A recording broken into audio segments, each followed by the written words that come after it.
Welcome to all students. देखिए बेटा, आज हम एक्सरसाइज 1.1 के क्वेश्चन नंबर 5 से शुरू करते हैं। निम्नलिखित प्रत्येक में गुणन के अंतर्गत उपयोग किए गए गुणधर्म का नाम लिखिए।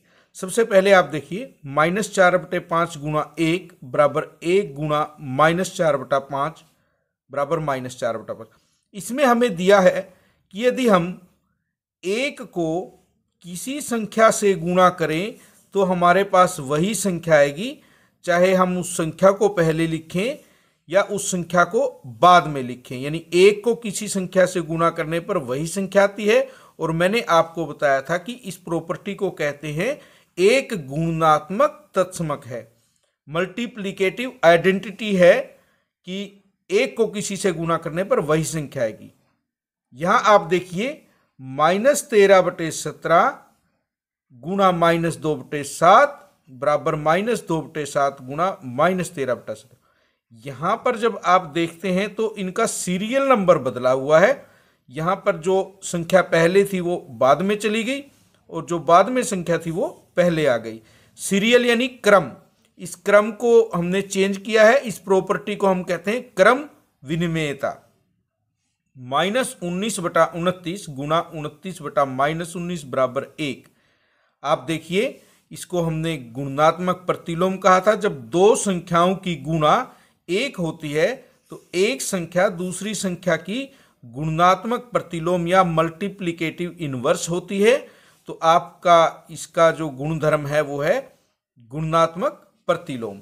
नेक्स्ट क्वेश्चन देखिए, 6/13 को -7/16 के व्युत्क्रम से गुणा कीजिए। सबसे पहले हम इसका व्युत्क्रम ज्ञात करते हैं, जो माइनस में 16/7 होगा। अब हमें 6/13 को गुणा करना है -16/7 से। आप देखिए कि क्या कोई कैंसिल होता है, नहीं होता, तो -96 और ये होगा 91। नेक्स्ट क्वेश्चन देखते हैं।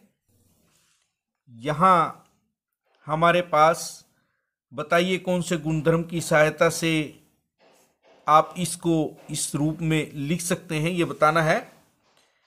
यहां पर यदि हम देखें तो पहली संख्या को गुणा किया है, अंदर की दो संख्याएं आपस में पहले हमने गुणा की हैं। उसमें दूसरे में हमने क्या किया है, पहले पहली दो को गुणा किया है और उसके बाद उसको तीसरी से। इसको हम सहचारिता का नियम कहते हैं।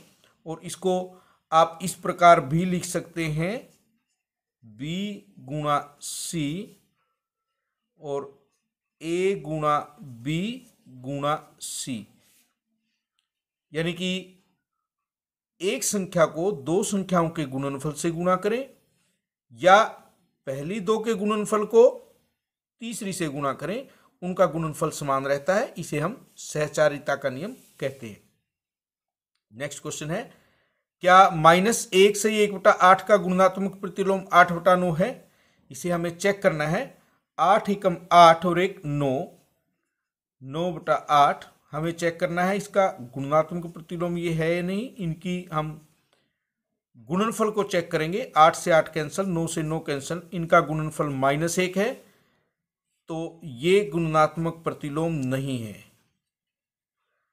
क्यों नहीं है वो आप बताएंगे, क्योंकि गुणनफल, इनका जो गुणनफल है वो -1 है और होना चाहिए था 1, तो इसलिए नहीं है। उसके बाद देखिए 3 सही 1/3 हमें दिया हुआ है, इसका गुणात्मक प्रतिलोम हमें चेक करना है ये है या नहीं है। 3 तिया 9 और 1 10/3 का चेक करते हैं। 0.3 से गुणा करके देखते हैं। 10/3 गुणा 3/10 कैंसिल होके हमारे पास क्या आएगा 1। और यदि दो संख्याओं का गुणनफल 1 आता है तो वो एक दूसरे के गुणात्मक प्रतिलोम है। आप कह सकते हैं हाँ ये इसका गुणात्मक प्रतिलोम है, क्योंकि इनका जो गुणनफल है वो हमारे पास 1 है। नेक्स्ट क्वेश्चन, अब हमें क्वेश्चन नंबर 10 करना है।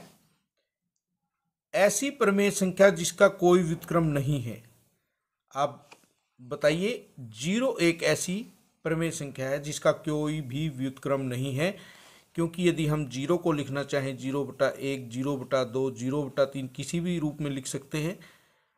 जब हम इसका व्युत्क्रम ज्ञात करेंगे और नीचे 0 आएगा वो अपरिभाषित होता है, तो हम कह सकते हैं कि हम इसको उल्टा नहीं कर सकते क्योंकि वो अपरिभाषित होगा।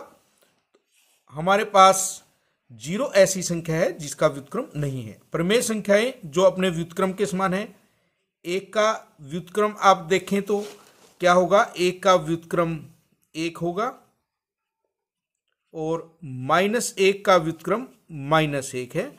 तो 1 और -1 ऐसी संख्याएं हैं जिनका व्युत्क्रम इनके समान है। प्रमेय संख्या जो अपने ऋणात्मक के समान है, देखिए कोई भी संख्या हो, यदि हम उसका ऋणात्मक करते हैं क्या वो बराबर हो सकती हैं? यदि 1 हो और -1 हो वो भी बराबर नहीं है, 2 और -2 हो वो भी बराबर नहीं है। 0 एक ऐसी संख्या है जिसका ऋणात्मक भी 0 है और जिसका धनात्मक भी 0 है। तो ऐसी प्रमेय संख्या जो अपने ऋणात्मक के समान है वो 0 है। आज आपको यहां तक का काम कंप्लीट करना है।